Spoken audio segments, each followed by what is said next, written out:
નમસ્કાર વિદ્યાર્થી મિત્રો, કેમ છો બધા? આજે આપણે લેક્ચર નંબર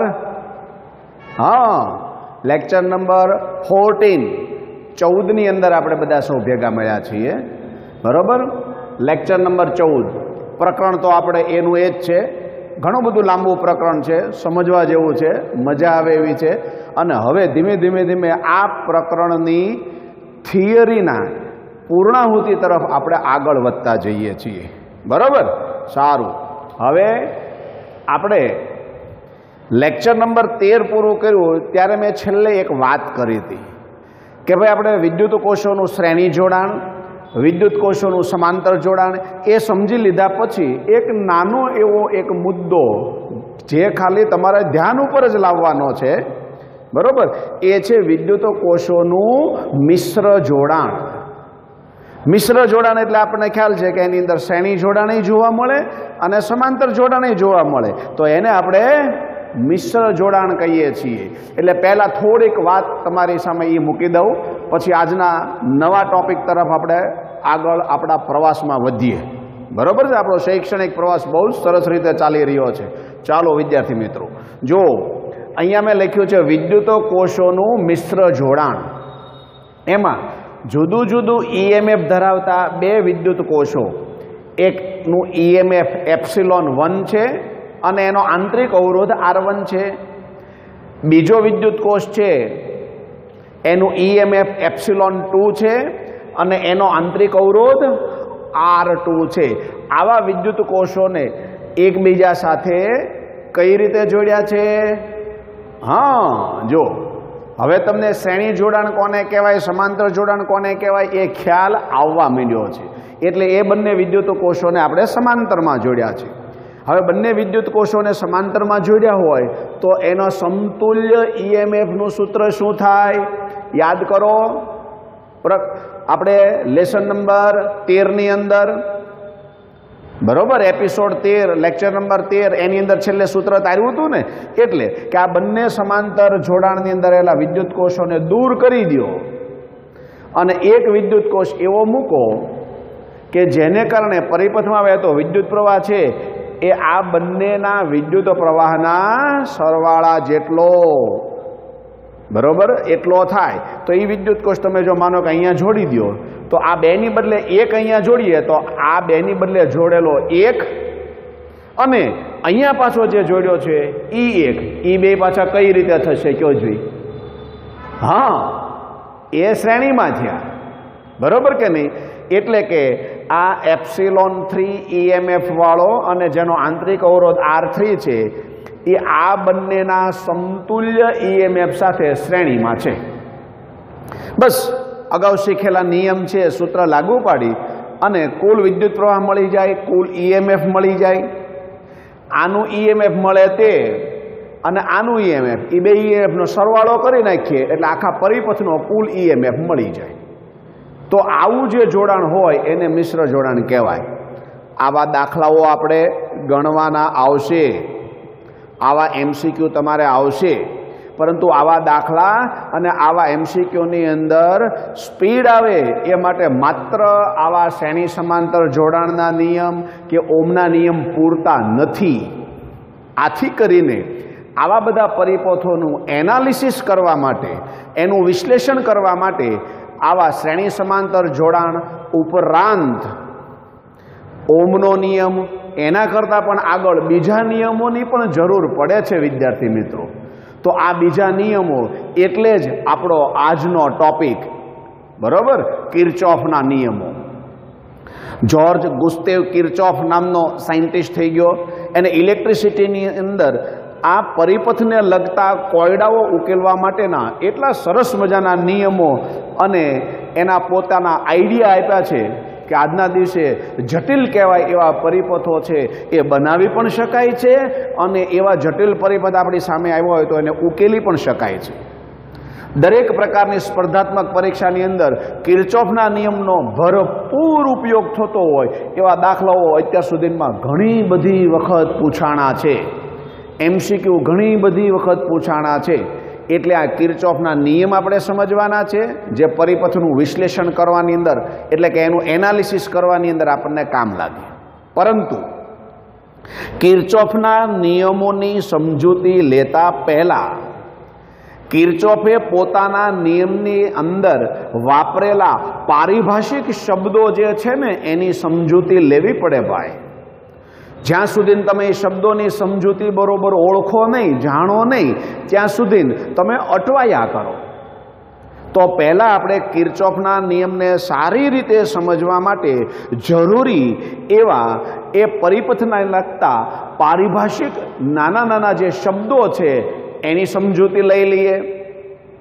એટલે આપણો આજનો જે ટોપિક છે ભાઈ એ અહીંયા મેં લખી રાખ્યો છે, કિર્ચોફના નિયમની જરૂરિયાત.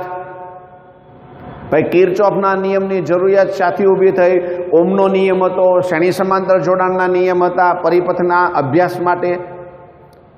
તો કે એમ કહે છે કે ઘણી વખત પરિપથની અંદર વિવિધ પ્રકારના ઘટકો જોડેલા હોય. વિવિધ પ્રકારના ઘટકો એટલે અવરોધ હોય, વિદ્યુત કોષ હોય, કેપેસિટર હોય, ઇન્ડક્ટર હોય, ટ્રાન્સફોર્મર હોય, પીએન જંક્શન ડાયોડ હોય, ટ્રાન્ઝિસ્ટર હોય. આવા પરિપથની અંદર કામ કરતા વિવિધ પ્રકારના ઘટકો જોડેલા હોય તો દરેક ઘટકોની અંદર કાંઈ ઓમનો નિયમ પૂરતો નથી. શ્રેણી સમાંતર જોડાણના નિયમો પૂરતા નથી. આવા વિવિધ પ્રકારના ઘટકો જોડેલા હોય ત્યારે એનો અભ્યાસ કરવા માટે અને એવા બધા પરિપથોનું સરસ મજાનું વિશ્લેષણ, એની એનાલિસિસ કરવા માટે આપણે કિર્ચોફના નિયમની જરૂરિયાત છે. એટલે કિર્ચોફના નિયમની જરૂરિયાત શા માટે છે એની વાત કરી. બીજો મુદ્દો, નેટવર્ક એટલે કે જટિલ પરિપથ એટલે શું, જંક્શન અથવા તો બ્રાન્ચ પોઈન્ટ એટલે શું, અને લૂપ એટલે કે બંધગાળો એટલે શું. આ શબ્દો હવે હું તમને સમજાવું છું. આ શબ્દો સમજાવવા માટે મેં તમારી સામે એક પરિપથ છે ને એ મૂક્યો છે. આ પરિપથની અંદર કુલ કેટલા ઘટકો છે વિદ્યાર્થી મિત્રો કયો જોઈ? તો કહેશો સાહેબ આ ઘટકો પાછળ એટલે શું? ઘટકો એટલે કાંઈ નહીં, તમે જે અવરોધ ને બેટરી ને કેપેસિટર ને આન તેન બધું જોડ્યું હોય ને એને પરિપથના અલગ અલગ ઘટક કહેવાય. બરોબર? તો કે હા, હવે આઈડિયા આવ્યો. તમારી સામે દોરેલા આ પરિપથની અંદર કુલ 5 ઘટકો છે. કેટલા છે? 5 ઘટક. એમાંના 3 અવરોધ છે અને 2 વિદ્યુત કોષ છે. એટલે તમારી સામે મૂકેલા પરિપથની અંદર કુલ 5 ઘટકો જોડેલા છે. R1, R2, R3 આ 3 અવરોધ અને એપ્સિલોન 1 અને એપ્સિલોન 2 આ બંને વિદ્યુત કોષ. અહીંયા સરળતા ખાતર અહીંયા આપણે જે વિદ્યુત કોષ જોડ્યા છે તેના આંતરિક અવરોધને આપણે ધ્યાનમાં લઈશું નહીં, અથવા તો એનો આંતરિક અવરોધ ખૂબ જ ઓછો છે. એટલે સારા વિદ્યુત કોષ જોડ્યા છે, ક્વોલિટીવાળા, કે જેનો આંતરિક અવરોધ બહુ જ ઓછો છે. એટલે જો મેં અહીંયા એના આંતરિક અવરોધ લખ્યા નથી. કેમ? અહીંયા મેં બંને વિદ્યુત કોષના આંતરિક અવરોધ એની બાજુમાં લખ્યા છે, અહીંયા લખ્યો છે, અહીંયા નથી લખ્યા. એ નહીં લખવા પાછળનું કારણ માત્ર એટલું છે કે એનો આંતરિક અવરોધ ખૂબ જ ઓછા છે. સારા વિદ્યુત કોષ આપણે આગળ પડ્યા છે, માટે આંતરિક અવરોધને આપણે અહીંયા અવગણશું. બરાબર? સારું. એટલે તમારી સામે આવો એક પરિપથ આપ્યો છે. આ પરિપથની અંદર કુલ 5 ઘટકો છે. તો હવે જ્યારે આવો કોઈ પણ પરિપથ આપ્યો હોય અને એ પરિપથનું વિશ્લેષણ કરવા માટે, તેનો ઊંડાણપૂર્વકનો અભ્યાસ કરવા માટે શ્રેણી સમાંતર જોડાણના નિયમો અને ઓમના નિયમ ઉપરાંત જો બીજા કોઈ નિયમોની પણ જરૂર પડતી હોય તો તેવા પરિપથને સાદો પરિપથ ન કહેતા, સિમ્પલ સર્કિટ ન કહેતા, તેને જટિલ પરિપથ એટલે કે નેટવર્ક તરીકે ઓળખવામાં આવે છે. એટલે નેટવર્ક કોને કહેવાય એની સમજૂતી આપી. બરોબર? હવે આપેલા આ નેટવર્કમાં, આપેલા આ પરિપથ અથવા તો જટિલ પરિપથમાં જે બિંદુ પાસે 2 કરતાં વધારે વાહકો ભેગા મળે તેને પરિપથનું જંક્શન કહેવાય. આપેલા પરિપથમાં એક જંક્શન પણ હોઈ શકે અને એક કરતાં વધારે જંક્શનો પણ હોઈ શકે, પરંતુ જંક્શન કોને કહેવાય એ વાત મહત્વની છે. જંક્શનનું બીજું નામ છે બ્રાન્ચ પોઈન્ટ.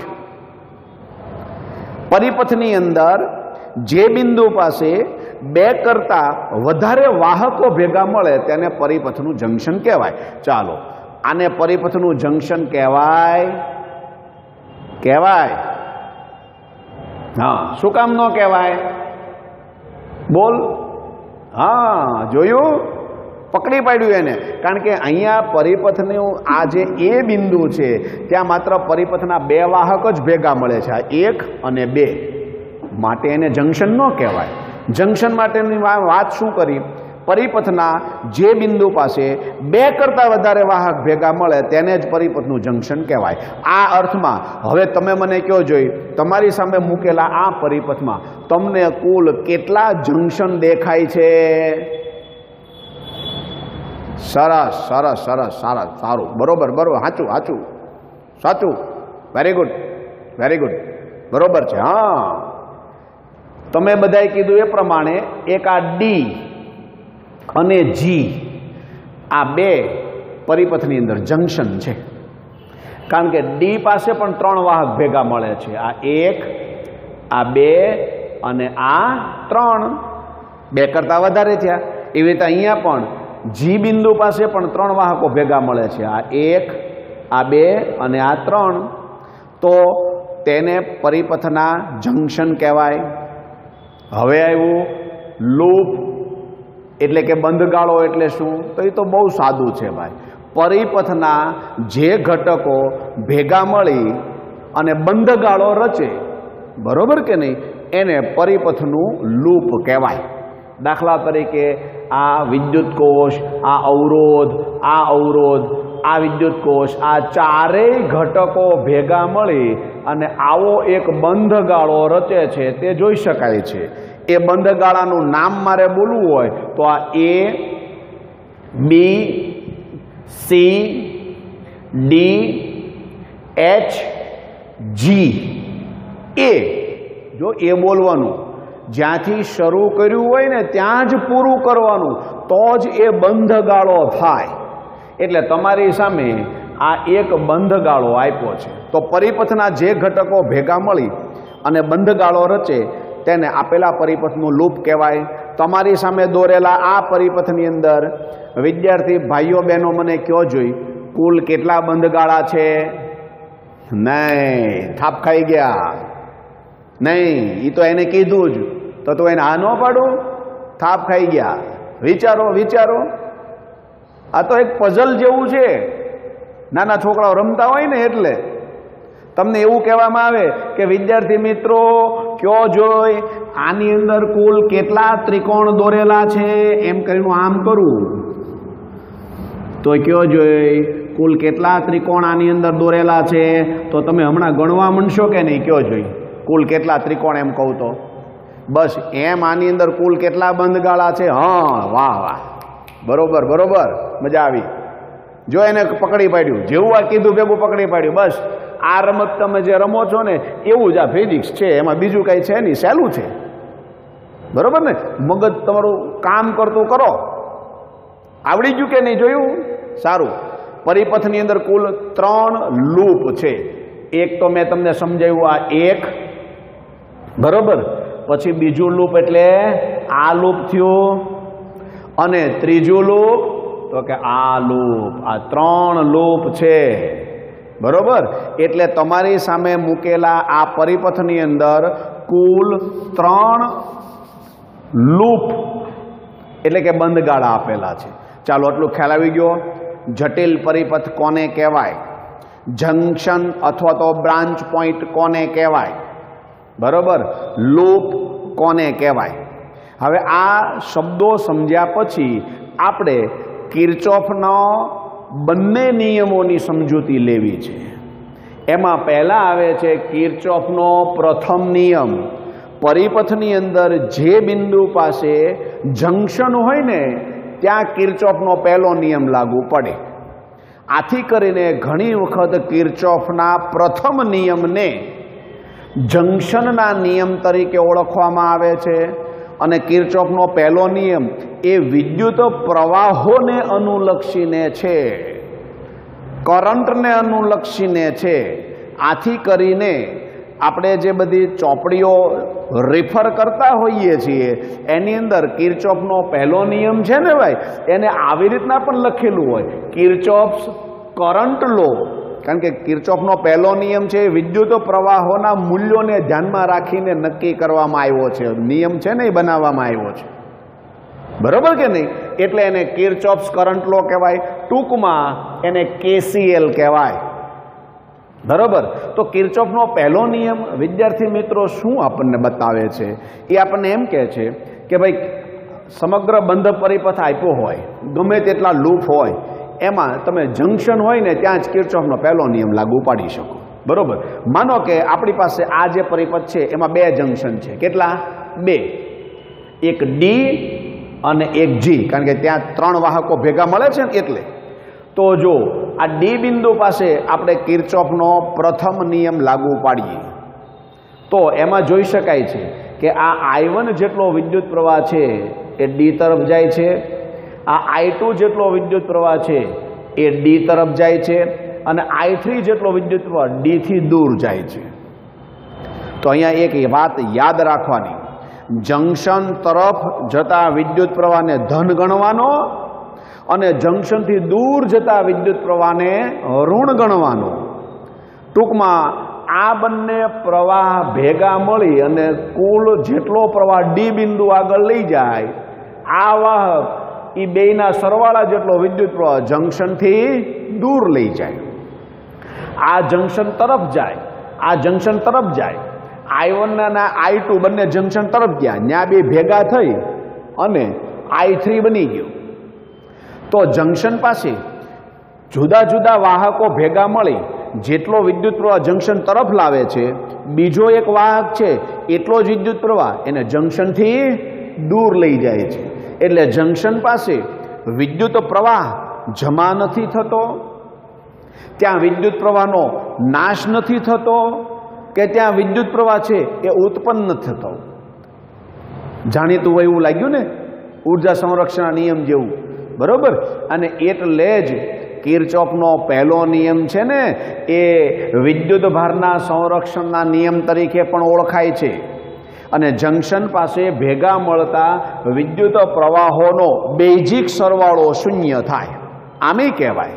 અને આમ ન કહેવું હોય તો આવું કહેવાય કે જેટલા વિદ્યુત પ્રવાહો ભેગા મળી વિદ્યુત પ્રવાહને જંક્શન તરફ લાવે છે, બીજો વાહક એટલો જ વિદ્યુત પ્રવાહને જંક્શનથી દૂર લઈ જાય. ટૂંકમાં જંક્શન આગળ કાંઈ જમા થતું નથી, ત્યાં કાંઈ ઉત્પન્ન થતું નથી, કે ત્યાં કાંઈ નાશ થતો નથી. જેટલો પ્રવાહ આવે છે એટલો જ પ્રવાહ ત્યાંથી વયો જાય છે.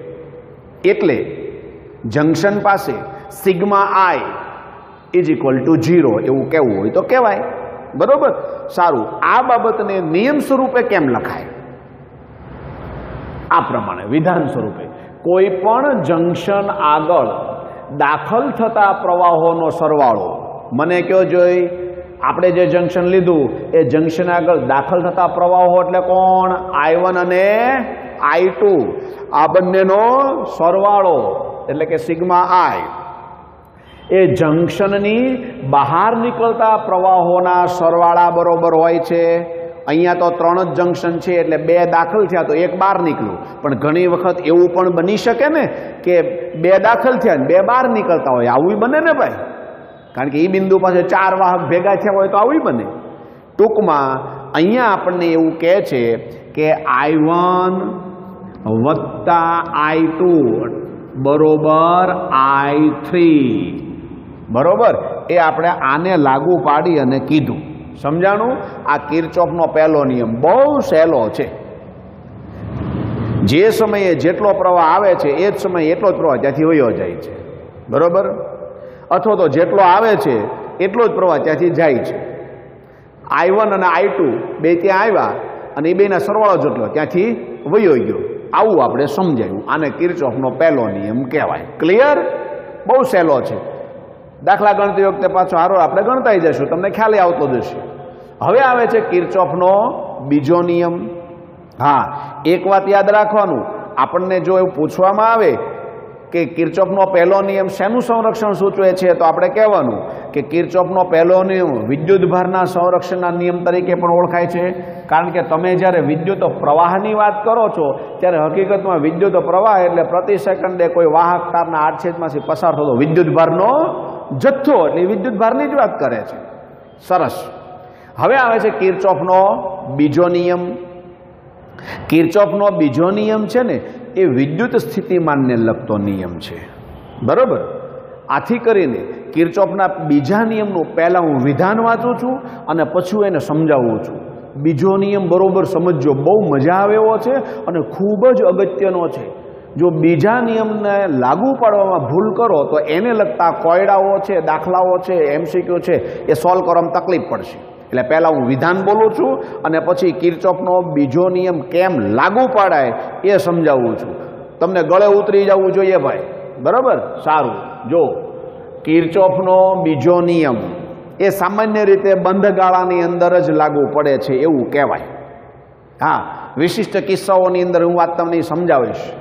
આથી કરીને કિર્ચોફનો બીજો નિયમ છે એ લૂપના નિયમ તરીકે પણ ઓળખાય છે ભાઈ. અને કિર્ચોફનો બીજો નિયમ છે એ વિદ્યુત સ્થિતિમાનના તફાવતના સ્વરૂપમાં લાગુ પાડવામાં આવે છે. આથી કરીને એ કિર્ચોફનો બીજો નિયમ છે એને કિર્ચોફ્સ વોલ્ટેજ લો એટલે કે KVL કહેવાય. એનું વિધાન શું છે? અવરોધો અને વિદ્યુત કોષો ધરાવતા કોઈ પણ બંધ ગાળામાં વિદ્યુત સ્થિતિમાનના ફેરફારોનો બેઝિક સરવાળો શૂન્ય હોય છે. વિધાન સમજાવું છું, ઉતાવળા ન થાવ, હમણાં સમજાઈ જશે. ચિંતા નામની નહીં કરવાની. જ્યાં સુધી તમને કોઈને નહીં સમજાય ને ત્યાં સુધી આપણે આ ટોપિકમાં આગળ નહીં વધીએ, બરાબર ને? એટલે સહેજે ચિંતા કરોમાં. શું વિધાન આપ્યું? અવરોધો અને વિદ્યુત કોષો ધરાવતા કોઈ પણ બંધ ગાળામાં એટલે કે લૂપ આવ્યું, વિદ્યુત સ્થિતિમાનના ફેરફારોનો બેઝિક સરવાળો શૂન્ય હોય છે. હવે તમારી સામે જુદા જુદા 3 બંધ ગાળા છે, એમાંનો આ એક બંધ ગાળો છે ને એ હું લઉં. આ બંધ ગાળાને નામ આપણે આપી દઈએ ABCDHG. આવો બંધ ગાળો છે. અહીં લખું છું, જો બરોબર. બંધ ગાળો ક્યાંથી શરૂ કર્યો? A, પછી B, પછી C, પછી D, એના પછી અહીંયા H, અહીંયા G અને પાછા અહીંયા આવી જવાનું. જ્યાંથી નીકળ્યા ત્યાં ત્યાં જ પાછું આવી જવાનું A. આ બંધ ગાળો છે, બરાબર. આ બંધ ગાળાની અંદર આપણે કિર્ચોફનો બીજો નિયમ લાગુ પાડીએ છીએ. જો એવું જરૂરી નથી હો, તમારે આમ સમઘડી દિશામાં જ ચાલુ. તમે આમે તે ચાલી શકો અને આમે લખી શકો, તમારી ઈચ્છા. પણ એક ધ્યાન રાખજો તો તમને છે ને ગણતરી કરવાની અંદર મજા આવશે.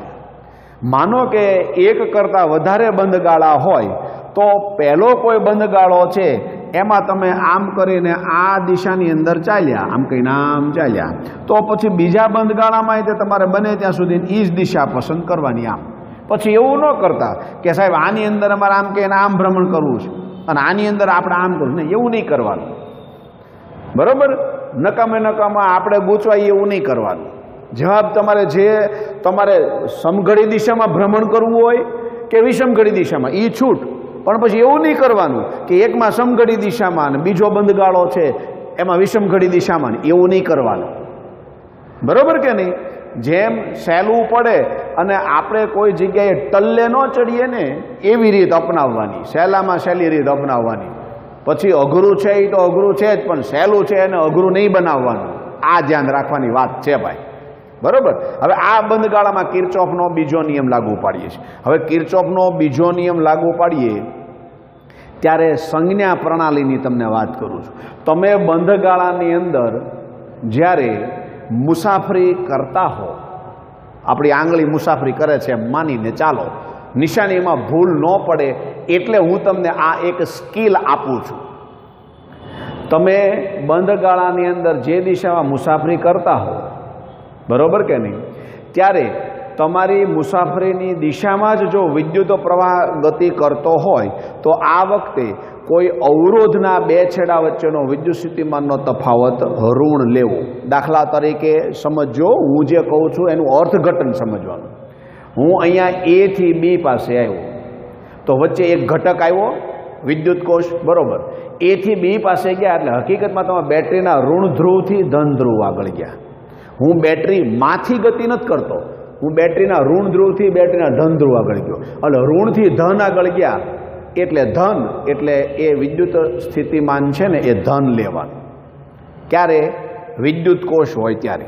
વિદ્યુત કોષ હોય ત્યારે એ વિદ્યુત કોષનું વિદ્યુત સ્થિતિમાન ક્યારે ધન લેવાનું અને ક્યારે ઋણ લેવાનું એ કહું છું. કે બંધ ગાળામાં કિર્ચોફનો બીજો નિયમ લાગુ પાડતો તે દરમિયાન તમે ઋણ ધ્રુવથી ધન ધ્રુવ પાસે ગયા તો એનું વિદ્યુત સ્થિતિમાન ધન લેવાનું. પણ જો ધનથી ઋણ પાસે આવ્યા તો એનું વિદ્યુત સ્થિતિમાન ઋણ લેવાનું. એટલે આ એક વાત યાદ રાખવાની.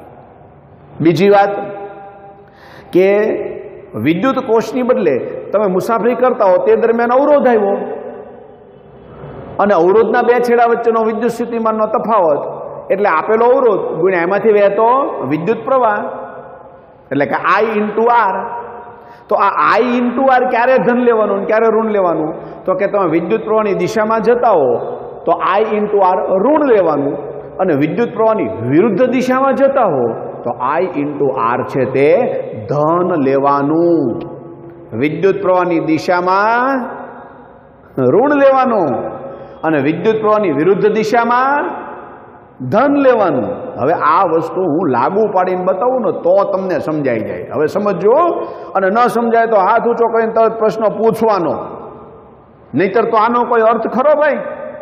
હા, સારું. જો A થી B પાસે આવીએ છીએ તો વચ્ચે ઘટક તરીકે આ વિદ્યુત કોષ આવ્યો. એના ઋણ ધ્રુવથી તમે ધન ધ્રુવ પાસે આવ્યા તો કે હા. તો ઋણથી ધન પાસે જાઓ એટલે વધારો થાય, અને વધારો એટલે કેટલો? તો કે આપેલા વિદ્યુત કોષના EMF જેટલો. તો આનું EMF કેટલું છે? E1 epsilon 1. તો મારે અહીંયા એપ્સિલોન 1 લખવાનું. ઋણથી ધન પાસે આવ્યા માટે આ ધન. જો ત્યાં કદાચ ધનથી ઋણ પાસે જવાનું થયું હોત તો અહીંયા ઋણ લખત. ક્લિયર? સારું. હવે હું B થી C પાસે આવું છું. B થી C પાસે તો મને કયો જોઈ, હું B થી C પાસે જાઉં છું ત્યારે હું વિદ્યુત પ્રવાહની દિશામાં જાઉં છું કે વિદ્યુત પ્રવાહની વિરુદ્ધ દિશામાં? હા, વિદ્યુત પ્રવાહની દિશામાં. તો પછી વિદ્યુત પ્રવાહની દિશામાં હોય તો ઋણ. શાબાશ. તો ઋણ નિશાની મૂકો. કેટલું ઋણ લેવાનું? તો કે આપેલો અવરોધ ગુણ્યા એમાંથી વહેતો પ્રવાહ. આપેલો અવરોધ R1, એમાંથી વહેતો વિદ્યુત પ્રવાહ I1, એટલે કે I1 R1. હવે અહીંયા C બિંદુ પાસે આવ્યા. C થી D પાસે જાઓ તો શું ફેરફાર થાય? કશો જ ફેરફાર ન થાય, કારણ કે C અને D ની વચ્ચે એક ઘટક જોડ્યો છે, અવરોધ કે વિદ્યુત કોષ કે કાંઈ નહીં. બસ, તો ફેરફાર ન થાય. કાંઈક ઘટક જોડ્યો હોય તો વિદ્યુત સ્થિતિમાનમાં ફેરફાર થાય. ઓકે, સારું. હવે આપણે C થી D પાસે કાંઈ ફેરફાર ન થાય માટે અહીં કાંઈ લખવાની જરૂર નથી. હવે તમે અહીંયા D થી H પાસે આવ્યા. ક્યાંથી? આ D થી H પાસે. D થી H વિદ્યુત પ્રવાહની દિશામાં કે વિરુદ્ધ દિશામાં? હા, વિદ્યુત પ્રવાહની વિરુદ્ધ દિશામાં. તો ધન આવે કે ઋણ? બરોબર, ધન આવે. જો એમ વિદ્યુત પ્રવાહની દિશામાં હોય તો ઋણ અને વિદ્યુત પ્રવાહની વિરુદ્ધ દિશામાં હોય તો ધન. અહીંયા વિદ્યુત પ્રવાહ આમ વહે છે ને, પણ તમે આવો છો D થી H એટલે વિદ્યુત પ્રવાહની વિરુદ્ધ દિશામાં માટે ધન. એટલે અહીં ધનની નિશાની કરી પ્લસ. પણ કેટલું ધન? તો કે આપેલો અવરોધ ગુણ્યા એમાંથી વહેતો પ્રવાહ. આપેલો અવરોધ R2 અને એમાંથી વહેતો પ્રવાહ I2. એટલે મારે અહીંયા લખવું હોય તો I2 R2. H આગળ આવી ગયા ભાઈ? સરસ. હવે H થી G આગળ જવું જોઈએ તો H અને G ની વચ્ચે અવરોધ નથી પણ વિદ્યુત કોષ છે. અને વિદ્યુત કોષ હોય ત્યારે શું જોવાનું? તો તો કે એના ટર્મિનલ જોવાના. ટર્મિનલ એટલે ધન અને ઋણ, બરોબર છે. અવરોધ હોય ત્યારે પ્રવાહ જોવાનો અને વિદ્યુત કોષ હોય ત્યારે ટર્મિનલ જોવાના. સારું, હવે જો H થી G આગળ ગયા એટલે હકીકતમાં તમે આ બેટરીના ધન ધ્રુવથી ઋણ ધ્રુવ આગળ ગયા. તો ધનથી ઋણ આગળ જઈએ તો ઘટાડો, બરોબર. જો ઋણથી ધન પાસે જાઓ તો વધારો હોય, તો ધનથી ઋણ પાસે આવો તો ઘટાડો, એટલે એ ઘટાડો થાય. કારણ કે તમે H થી G આગળ જાઓ છો ત્યારે હકીકતમાં તમે બેટરીના ધનથી ઋણ પાસે જાઓ છો એટલે ઘટાડો થાય. ઋણ નિશાની કેટલો ઘટાડો? તો કે અહીંયા વિદ્યુત કોષ જે આપ્યો હોય એના EMF જેટલો વિદ્યુત કોષ આપ્યું છે એનું EMF કેટલું છે? ε2. G આગળ પહોંચી ગયા. હવે G થી A આગળ આવો ત્યારે વચ્ચે કાંઈ ઘટક નથી એટલે કાચો કાંઈ ફેરફાર થાય નહીં. એટલે જ્યાંથી તમે મુસાફરી A આગળથી શરૂ કરી હતી ત્યાંથી વધારો ઘટાડો જે કાંઈ થતું તમે મૂળ જગ્યાએ આવ્યા ત્યારે કિર્ચોફના બીજા નિયમ અનુસાર, બરોબર, બેઝિક સરવાળો કોનો I × R વાળા પદ અને એપ્સિલોન વાળા પદોનો સરવાળો કેટલો હોય? 0 હોય છે. એટલે કે =0.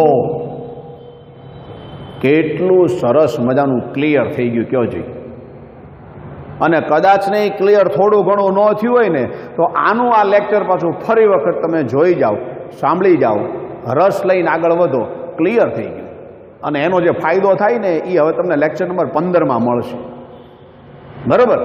એટલે જો હવે સમજો, હવે આખો વિધાન ફરીથી બોલું છું ભાઈ, જલસો પડી જાય એવું વિધાન. હવે લાગશે કે હવે વિધાન સાહેબ સમજાણું છે.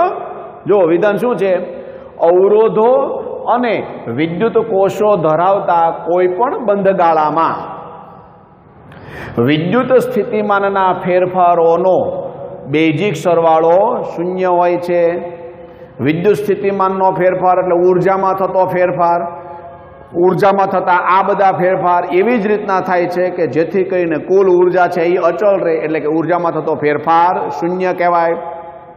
એ અર્થમાં કિર્ચોફનો બીજો નિયમ એ ઉર્જા સંરક્ષણનું જ એક વિશિષ્ટ કથન છે એમ કહેવાય. એ ઉર્જા સંરક્ષણનો જ નિયમ થયો. એટલે અહીંયા આપણે પોઈન્ટ આઉટ કર્યું તે, એટલે કે કિર્ચોફનો બીજો નિયમ ઉર્જા સંરક્ષણના નિયમનું જ એક વિશિષ્ટ કથન છે. એટલે વિદ્યાર્થી મિત્રો, કિર્ચોફનો પહેલો નિયમ એ વિદ્યુતભારનું સંરક્ષણ સૂચવે છે અને કિર્ચોફનો બીજો નિયમ એ ઉર્જાનું સંરક્ષણ સૂચવે છે. કિર્ચોફનો પહેલો નિયમ એ વિદ્યુત પ્રવાહોને લાગુ પડે છે, માટે એને કિર્ચોફ્સ કરંટ લો કહેવાય. કિર્ચોફનો બીજો નિયમ એ વિદ્યુત સ્થિતિમાનને લાગુ પડે છે, એટલે કિર્ચોફનો બીજો નિયમ છે તેને કિર્ચોફ્સ વોલ્ટેજ લો કહેવાય.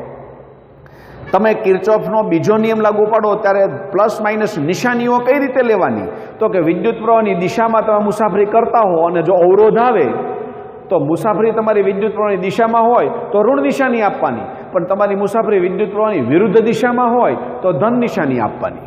આ અવરોધ અને પ્રવાહ માટેની વાત થઈ. પરંતુ તમારી મુસાફરી દરમિયાન માર્ગમાં વિદ્યુત કોષ આવે તો કે વિદ્યુત કોષ આવે તો વિદ્યુત કોષના ઋણ ધ્રુવ ને ધન ધ્રુવ જોવાના. ઋણથી ધન પાસે જાઓ તો ધન નિશાની રાખવાની, ધનથી ઋણ પાસે જાઓ તો ઋણ નિશાની રાખવાની. અને આ બધાનો બેઝિક સરવાળો 0, બરોબર. એટલે આ આપણે કોઈ એક બંધ ગાળો લીધો અને આ બંધ ગાળાની અંદર કિર્ચોફનો બીજો નિયમ લાગુ પાડ્યો અને આ કિર્ચોફનો બીજો નિયમ લાગુ પાડ્યો એટલે આવું સમીકરણ મળ્યું અને એ સમીકરણનું અર્થઘટન શાબ્દિક સ્વરૂપે અહીંયા આપ્યું. આ આપણે કિર્ચોફનો પહેલો અને બીજો નિયમ છે એની ઊંડાણપૂર્વકની સમજૂતી લીધી. વિદ્યાર્થી મિત્રો, મારો આજનું સૂચન તમને સૌને એ છે કે આજનું આ જે લેક્ચર છે ને વિદ્યાર્થી મિત્રો, 2-3 વખત જોઈ જાઓ, બરોબર સમજી જાઓ. મેં જે બાબતો તમારા ધ્યાન ઉપર લાવવાનો પૂરતો પ્રયત્ન કર્યો છે એને ગંભીરતાપૂર્વક તમે નોંધી લો અને પછી જે પરિપથમાં બતાવ્યું છે એ વારંવાર જોવો અને પછી તમને સંપૂર્ણ ન સમજાય ત્યાં સુધી એને મૂકતા નહીં. એકવાર આ ક્લિયર થઈ ગયું એટલે પ્રકરણ નંબર 3 છે ને એની અંદર તમે સાંગો પાંગ બહાર નીકળી ગયા. બરોબર, કોઈ મુશ્કેલી નહીં પડે. વ્યવસ્થિત રીતે આ જોઈ જાઓ. આજની આ વાત આપણે લેક્ચર નંબર 14ની અહીંયા આપણે પૂરી કરીએ છીએ. બધા પાછા વાંચવા બેસી જાઓ અત્યારે જ, તાજે તાજું હોય. જો હોર્ન વાગ્યો, ખ્યાલ આવ્યો, લાઈવ છે બધું. હે હા, જો તમારો અવાજ આવે છે એની અંદર હારો રાય આવે છે, મજા આવે છે, સારું, કાંઈ વાંધો નહીં. પણ એકદમ જીવંત વાતાવરણની અંદર તમે ભણી રહ્યા છો. તાત્કાલિક લેશન કરવા બેસી જાઓ. આજનો ટોપિક છે એ તૈયાર કરી નાખો. દરરોજના ટોપિક છે એનું રિવિઝન કરી નાખો અને કિર્ચોફના બંને નિયમો લગતી આંટીઘૂંટી જે છે તે સમજી લ્યો. બરોબર, ખૂબ ખૂબ શુભેચ્છા સાથે આજની આ વાત મારી હું અહીંયા પૂરી કરું છું. પાછા ફરીથી એક નવા લેક્ચર, નવા ટોપિક, નવી ઉર્જા અને નવા વિચારો સાથે આપણે સૌ પાછા ફરીથી મળશું. બરોબર, બધાને ખૂબ ખૂબ શુભેચ્છા હો. ભારત માતા કી જય.